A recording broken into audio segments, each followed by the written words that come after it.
Hi there, I'm here in the map collection of the State Library and I've got a couple of really interesting maps to show you. One of them relates to the Great Air Race.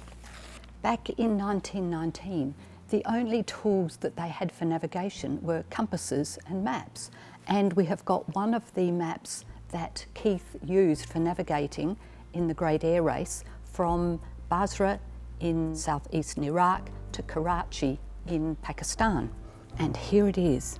So it's actually bound up in a little book and he's made his pencil marks in it.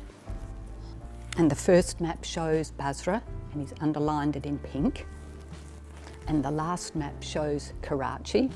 Again, he's underlined it in pink.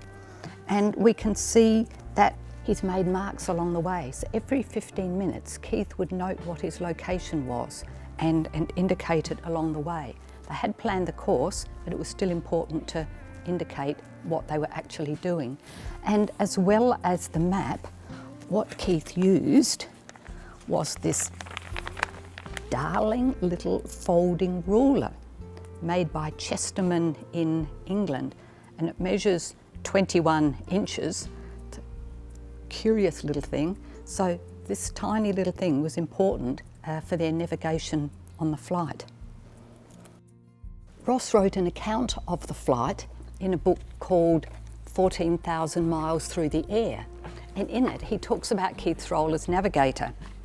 As my brother was navigator, all arrangements concerning maps etc. were left entirely to him. Wherever possible, we would fly our course by maps and direct observations of features on the ground. But when cloudy or misty weather rendered terrestrial observation obscure, we would rely solely on navigation. For this purpose, we carried an Admiralty compass, a ground speed and drift indicator, and we had our own flying experience to fall back on. And in the front of his book, he shows us a map of the route. The flight path that they took is shown in Ross's book, and we can see them starting up here at London and going all the way down to Darwin. But we've got another map in our collection that took an even longer journey than the Vickers Vimy did. And I've got it here in our map cabinet. Just move out of the way, little boy.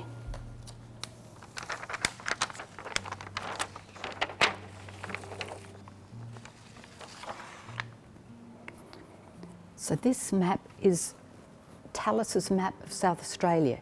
It dates from 1851.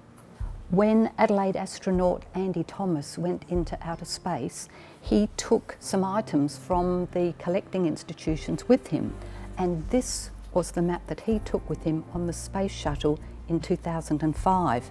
And we have a certificate of authenticity from NASA to prove it. So it's lovely seeing these two maps side by side, and what a change in aviation in that time.